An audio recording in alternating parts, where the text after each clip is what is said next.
Oke, assalamualaikum warahmatullahi wabarakatuh. Selamat pagi rekan-rekan semuanya.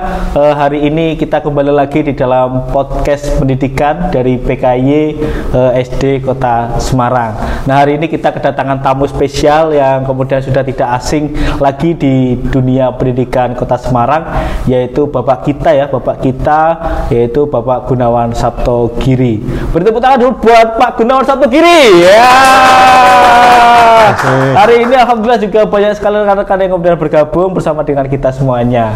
Oke, selamat pagi Pak Gunawan. Pagi Mas Galih. Alhamdulillah ini saya sangat senang sekali Pak Gunawan bisa bersama dengan kita di dalam podcast pendidikan PKY ini, dan semoga kita senantiasa mendoakan semoga Pak Gunawan dan keluarga senantiasa diberikan kesehatan, kemudian kesuksesan dan keberkahan. Pak Gunawan, mungkin aktivitas hari-hari ini mungkin kesibukannya apa Bapak? Jadi gini, saya itu begitu masuk pegawai negeri itu sudah saya siapkan, nanti saya pensiun harus bagaimana.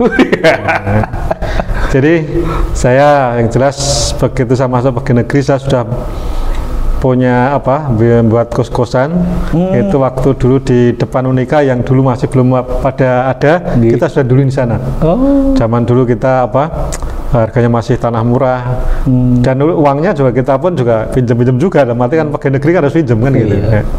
Kemudian setelah itu ya menghadapi purna tugas, saya diajak temen ada ternak ayam. Kemudian ini nambah lagi bikin kos-kosan lagi yang sampai sekarang belum selesai, mudah-mudahan sebulan lagi selesai lagi. Luar biasa. Gitu. Artinya memang ini ada inspirasi yang perlu kita lakukan, yaitu salah satunya adalah manajemen keuangan juga. Jadi ketika nanti mungkin teman-teman rekan-rekan PNS muda ketika nanti sudah akhir pun paling tidak mulai hari ini kita mulai rencanakan itu. Seperti Pak Gunawan ini ketika sudah purna sudah ada basic yang kemudian nanti akan dikerjakan. Tapi kemarin kelihatannya Pak Gunawan juga sering bersepeda gitu Pak. Ya, teman-teman begini, kita ini tambah usia. Betul. Harus selalu beraktivitas juga. Betul. Tidak cuma di bidang usaha tapi juga untuk olahraga. Kebetulan sekarang ini kan baru cedera kemarin, habis cedera itu. Kalau nggak cedera saya seminggu bisa 3-4 kali olahraga. Oh gitu. Tapi sekarang kita sudah mulai lagi sepeda lah, jalan sehat sama sepeda sudah mulai. Tapi kalau yang untuk tenis belum. Misalnya nanti tanggal 18 kita akan sepedaan di Karanganyar sama teman-teman komunitas. Ada pensiunan Pemkot, ada polisi, ada Telkom, macam-macam. Ada pengusaha gabung, ya, itu begitu. Luar biasa ya, setelah berada aktivitas di pertanian, kemudian juga ada kos-kosan, kemudian bersepeda. Saya masih teringat itu mantan kepala dinas provinsi Pak Nur itu kan katanya setelah dari pensiun pun dia akhirnya hampir waktunya itu ke pertanian juga. Luar biasa itu. Pak Gunawan juga cucu juga ada ya kebetulan sudah dapat cucu dua. Yang besar ini sudah hampir 4 tahun. Nah, nanti Juli itu sudah masuk PAUD ya, di Nasima. Nah, nanti bisa di sela-sela bisa ngantar cucu juga. Iya, betul. 4 tahun ya, semua seperti mungkin kayak saya ini ya, dapat 2 anak tetapi jaraknya dekat itu loh Pak. Jadi ya alhamdulillah ini nikmat luar biasa gitu. Oke, Pak Gunawan, mungkin ini kita mengadakan podcast ini paling tidak kita berbagi inspirasi kepada rekan-rekan, terutama di rekan-rekan pendidikan yang mungkin masih anak-anak masih muda yang kemudian baru kemarin mungkin bisa PNS atau P3K ataupun rekan-rekan guru yang lainnya. Mungkin Pak Gunawan pada waktu kegiatan ini bisa share kepada kami semuanya mungkin suka dan duka ya, karena saya lihat itu kalau kita riset itu ternyata Pak Gunawan kelihatan sekitar 33 tahun nih Pak. Ya, jadi saya di pegawai negeri sudah 33 tahun. 33 tahun betul kan. Pasti ada suka, ada duka, mungkin bisa terima kasih. Jadi kalau saya selalu dimanapun saya ditempatkan, dipindah dimanapun, saya selalu suka. Tidak pernah yang namanya tidak suka. Karena kalau kita begitu ditempatkan di suatu tempat, begitu kita tidak suka, kinerja kita akan jelek. Tapi begitu kita suka, pasti kinerja kita akan bagus. Nah, ini sudah kita alami. Mulai saya misalnya waktu pertama kali saya di Departemen Transmigrasi, saya di Demak ngelaju 9 tahun. Oh, dari Demak? Semarang Demak. 9 tahun itu apel jam 7. Tapi karena kita ini suka, saya tidak pernah dalam arti terlambat apel. Meskipun waktu itu kadang naik bis, kadang bawa mobil sendiri. Bahkan kalau pengalaman naik bis pernah nggak bawa dompet itu mungkin 3-4 kali. Tapi kondektornya karena sudah hafal, begitu kita pegang saku, lupa dompet, nggak bayar nggak apa-apa. Oh ya, karena udah hafal ya. Karena hafal. Tapi begitu lain kali mau kita bayar double, dia juga nggak mau. Nah, ini apa sukanya? Kalau dukanya saya nggak, saya bekerja itu selalu happy. Happy ya gitu. Oh iya, alhamdulillah tadi berarti dari Demak ke Semarang. Istri saya itu Pak dari Semarang ke Salatiga Pak. Itu setiap hari itu. Iya, nggak apa-apa. Kalau kita seneng enjoy aja. Enjoy aja. Alhamdulillah sudah enjoy dan kemudian menikmati ya, karena memang suka tidak suka itu tugas yang kemudian kita lakukan. Kalau sebenarnya happy kan malah jadi berkah dan barokah buat kemudian dipindah di Semarang. Semarang kita ini kan ibaratnya dari departemen. Terus masuk otonomi daerah, masuk ke Pemkot. Waktu dulu kita masuk kan Dinas Tenaga Kerja dan Transmigrasi. Transmigrasi cuma diwadahi kepala seksi aja. Nah, saya kebetulan waktu itu di otonomi daerah di Kasubag Perencanaan. Lah, waktu itu kita kalau berpikir, wah kita ini orang bukan asli Pemkot, tidak punya saudara di Pemkot, ibaratnya kan kayak anak tiri. Kita tidak mimpi pengen jadi eselon 2 itu nggak ada. Wah, yang penting kita kerja baik itu aja. Ya alhamdulillah dengan kerja baik itu karier bisa mengalir. Dari kasih di Disnaker, kemudian kabid di Disnaker, kemudian sekretaris di Disnaker, dan juga kepala dinas di Disnaker. Di sana kepala dinas saya 4 tahun. Alhamdulillah yang menyenangkan, kebanggaan ya, itu saya kalau sekarang orang bicara IT, saya tahun 2008 sudah membuat IT, pelayanan berbasis IT, pelayanan antar kerja berbasis IT. Itu yang pertama Kota Semarang dan jadi percontohan nasional.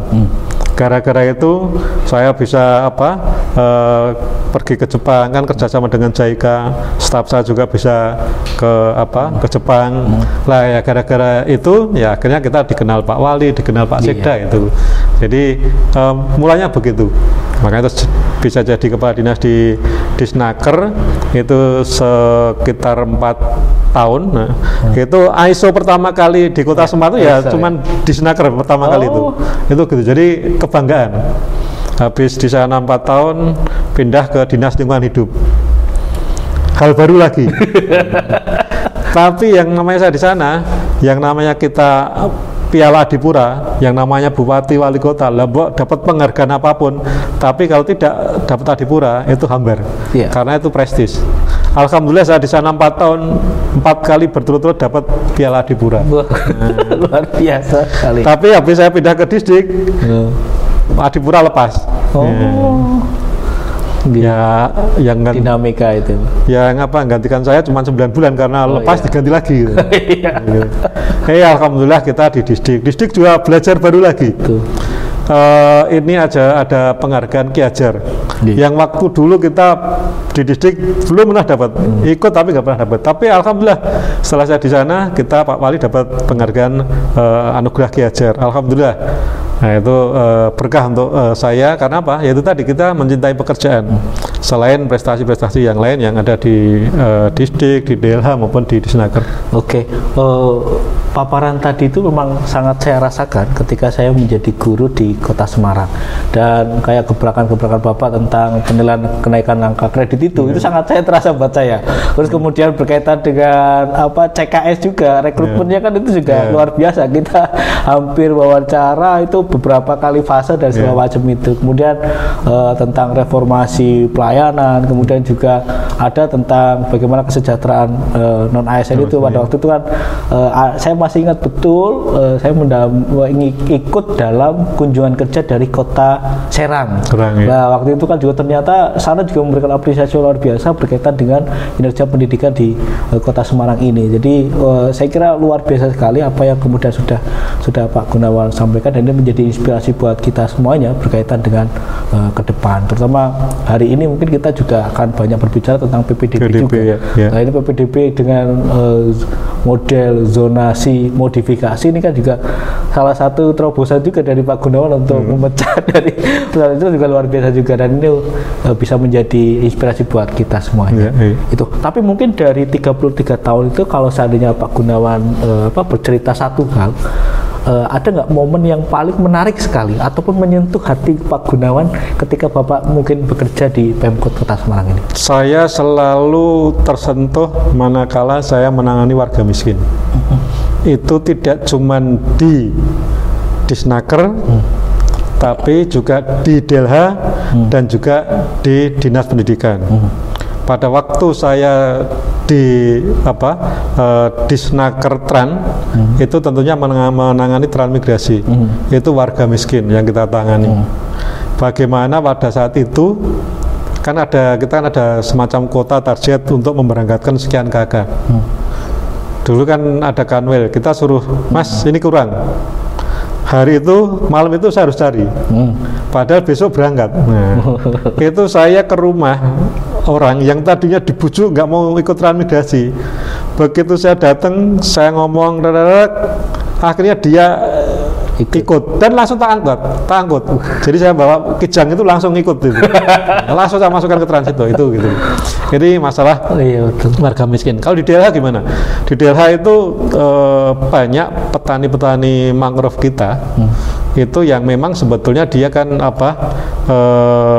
menggarap lahan yang memang bukan lahannya, tapi itu bermanfaat untuk lingkungan dan sekitarnya. Nah, di situ kadang-kadang yang punya lahan itu kan karena dia merasa punya akan dipakai untuk kegiatan lain. Nah, ini yang saya perjuangkan, boleh dipakai kegiatan lain, tapi mangrove ini tidak boleh dihilangkan. Ya. Kalau mau di situ dipakai kegiatan lain, harus ada gantinya di tempat yang lain. Nah, ini yang kita usahakan terus, karena ini menyentuh kegiatan warga masyarakat yang miskin, dan itu berguna bagi lingkungan. Nah, itu begitu. Di dunia pendidikan juga begitu. Saya yang namanya di Kota Semarang, saya selalu berprinsip tidak boleh ada anak usia sekolah yang tidak sekolah, apalagi warga miskin. Kalau ada laporan berapapun jumlahnya, pasti saya sekolahkan. Nah, itu tugas saya. Dan saya berani mengambil terobosan itu, apapun kalau warga miskin ya kita harus kita layani dengan baik. Itu begitu. Iya, luar biasa ya tadi yang kemudian disampaikan oleh Pak Gunawan, dan ini menjadi salah satu catatan buat kita. Artinya di SD ataupun manapun itu jadi warga miskin juga perlu didata secara baik juga agar mereka juga mendapatkan pelayanan yang cukup baik juga. Itu yang tadi diceritakan oleh Pak Gubernur, dan kami pun saya kira ini perlu menyampaikan bahwa kami mengucapkan terima kasih sekali. Salah satu terobosan yang kemudian dibuat oleh Pak Gubernur adalah membersamai kami di PKY ini. Mungkin waktu itu kan kami juga izin ke dinas dan segala macam itu, karena mungkin kalau seandainya bukan Pak Gunawan mungkin bisa jadi ceritanya juga berbeda juga, bisa jadi begitu. Tapi dengan dukungan Pak Gunawan yang kemudian luar biasa, akhirnya teman-teman sampai hari ini pun kita tetap solid, dan bahkan teman-teman juga merindukan juga untuk bagaimana berkumpul dan segala macam. Jadi ini juga momen yang sangat bagus sekali untuk kami juga mengucapkan terima kasih kepada Pak Gunawan ya, berkaitan dengan dorongan, motivasi, inspirasi. Akhirnya kita konten PKI ini juga ada dan terus ada, semoga untuk menebar kebaikan buat kita semuanya. Mungkin terakhir mungkin untuk bisa disampaikan kepada rekan-rekan insan pendidikan, terutama Pak Gunawan ini bisa menyampaikan pesan kepada rekan-rekan yang hari ini masih rutinitas menjalankan pekerjaan di Kota Semarang, terkhusus di Dinas Pendidikan. Mungkin ada pesan mungkin Bapak? Yang pertama untuk PKY dulu, saya terus terang bangga dengan perjalanan PKY yang selalu dinamis dan luar biasa. Ini saya terus terang saja, dimanapun saya berada, saya selalu mensupport anak-anak yang punya ide-ide kreatif yang baru, apalagi di dunia informasi teknologi dan komunikasi ini. Itu begitu. Kemudian dunia pendidikan saat ini bagaimana? Dunia pendidikan saat ini mengalami perubahan yang signifikan, yang mau tidak mau semua guru harus bisa menyesuaikan. Kalau tidak menyesuaikan, ya kita akan terseleksi oleh alam. Entah itu pengawas, entah itu kepala sekolah, entah guru dan TNI. Karena apa? Ini sudah menjadi kebutuhan. Teknologi sudah menjadi kebutuhan. Karena apa? Sekarang ini yang namanya anak-anak umur 4 tahun, 5 tahun ada sudah familiar dengan teknologi itu. Nah, makanya guru tidak boleh ada di zona nyaman. Apalagi konsepnya Mas Menteri kita Merdeka Belajar. Artinya apa? Semua guru diberi kewenangan untuk melakukan perubahan-perubahan dan inovasi-inovasi dalam proses pembelajaran. Nah, ini dituntut kita semua mau nggak mau harus meningkatkan kompetensi kita untuk bisa melakukan inovasi-inovasi dalam dunia pendidikan. Oke, terima kasih kepada Pak Gunawan, dan kita juga insya Allah mulai besok Pak, mulai besok kita juga ada kegiatan yang kemudian kita namakan itu webinar PKY. Dan untuk yang pertama itu episode yang pertama terkait dengan IKM ini, kami mengundang juga penulis dari buku pembelajaran dan asesmen dari Puskur. Kebetulan itu rekan kami, alumni, sama-sama alumni, akhirnya kita calling siap untuk menebar kebaikan, ya sudah kita hanya bergabung. Dan nanti juga ada episode yang kedua, kita juga ada menghubungi salah satu wijaiswara di P4TK juga sudah siap juga. Alhamdulillah, moga-moga nanti dengan adanya PKI ini bisa sedikit memberikan informasi kepada rekan-rekan yang kemudian membutuhkan. Mungkin itu, dan ada enggak Pak mungkin harapan Bapak pada waktu jadi Kepala Dinas Pendidikan namun yang belum tercapai, mungkin ada enggak? Jadi gini, sebetulnya PR kita masih banyak di Dinas Pendidikan. Karena apa? Pada waktu saya masuk, saya sudah merencanakan 4 tahun sampai pensiun itu bagaimana. Cuman kan kita 2 tahun mengalami pandemi COVID. Yang jelas saat sekarang masih ada beberapa sekolah yang kekurangan ruang kelas. Karena pada waktu itu sudah kita anggarkan, tapi juga akhirnya anggaran kena COVID itu akhirnya berkurang. Kemudian kantor distrik yang sekarang ini sebenarnya sudah tidak layak. Itu sudah kita bikin gambar, bikin di RAB-nya. Bahkan tahun 2019 sudah kita anggarkan 10 miliar untuk awal. Tapi karena melihat kondisi SD itu akhirnya belum. Mudah-mudahan nanti bisa terlaksana. Ini kan sudah kita serahkan ke Distaru. Itu begitu. Jadi PR itu masih banyak. Di samping tadi dunia pembelajaran kita dituntut untuk lebih cepat berlari. Karena apa? Ini ya sama insan pendidikan. Dalam arti begini, dampak 2 tahun pandemi COVID itu, kalau kita bisa bicara jujur, itu yang jelas satu, karakter kita, anak didik kita menurun jauh. Terus kemudian selain itu kompetensi daripada peserta didik selama kena pandemi COVID ini juga menurun jauh. Misalnya guru aja memberikan materi pelajaran itu responnya juga lambat. Betul. Dan ini harus disadari oleh semua guru. Sehingga kita harus lebih mendekatkan diri secara hati nurani kepada peserta didik kita. Jadi sekarang ini ada seorang guru harus bisa memberikan materi pembelajaran dengan sentuhan hati. Ini yang terpenting. Karena apa? Ibaratnya kita ini kan sudah menurunnya jauh karakter peserta didik ini. Nah, ini tugas kita semua. Tapi saya yakin sesuai dengan tagline-nya Pak Wali, bergerak bersama, dunia pendidikan yang ada di Kota Semarang ini mampu mengatasi itu. Satu kata kunci yang tadi saya ambil adalah kita perlu untuk melayani dengan hati, baik guru di SD negeri, di swasta, baik di Kota Semarang, ataupun mungkin bahkan ketika nanti ditonton oleh teman-teman rekan-rekan di Indonesia, paling tidak menjadi satu inspirasi dari Pak Gunawan. Nanti pelayanan dengan hati itu menjadi prioritas, terutama nanti ketika saat ini kita menghadapi setelah masa pandemi ini. Ya, termasuk ISO saya kan dulu kan melayani dengan sepenuh hati. Terus janji layanan sapa, senyum, sapa, sopan, senang. Nah, waktu dulu kita itu. Jadi kita melayani masyarakat harus begitu dulu. Senyum dulu, kemudian nyapa dengan baik, terus dengan sopan, akhirnya membuat senang daripada yang kita layani. Senyum, sapa, sopan, senang. Nah, ya, itu gitu. Itu bisa jadi. Ini sudah kita ini tahun 2008 itu. Ya luar biasa sekali. Udah, saya kira itu ya podcast kita hari ini. ini, artinya banyak sekali hal yang kemudian kita bisa dapatkan di podcast kali ini, dan semoga apa yang kemudian tadi disampaikan kemudian masuk ke dalam relung hati kita dan bisa membawa perubahan untuk di dunia pendidikan. Tidak perlu besar, kecil itu tidak apa-apa, perubahan-perubahan kecil itu, tetapi kita terus melakukan itu dan kita kerjakan bersama-sama, itulah yang kemudian nanti akan menjadi perubahan yang mungkin besar dan akhirnya membawa dampak yang baik kepada dunia pendidikan. Seperti kata Najila Shihab ya, Kak Najila Shihab yang kemudian dia adalah salah satu pendiri di Sekolah Cikal, dia mengatakan bahwa dunia pendidikan itu tidak mungkin akan berubah dengan hanya satu komunitas saja yang bergerak. Kita perlu bergerak bersama dan kita perlu berkolaborasi, walaupun itu perubahan kecil, tapi kalau kita melakukan banyak dan akhirnya kita bisa bekerja sama, maka percayalah bahwa dunia pendidikan di Indonesia akan menjadi lebih baik. Itu pesan dari Kak Najila yang kemudian disampaikan, dan hampir sama dengan pesannya dengan Pak Endi ya, Wali Kota Semarang juga, bahwa kita perlu untuk bergerak bersama.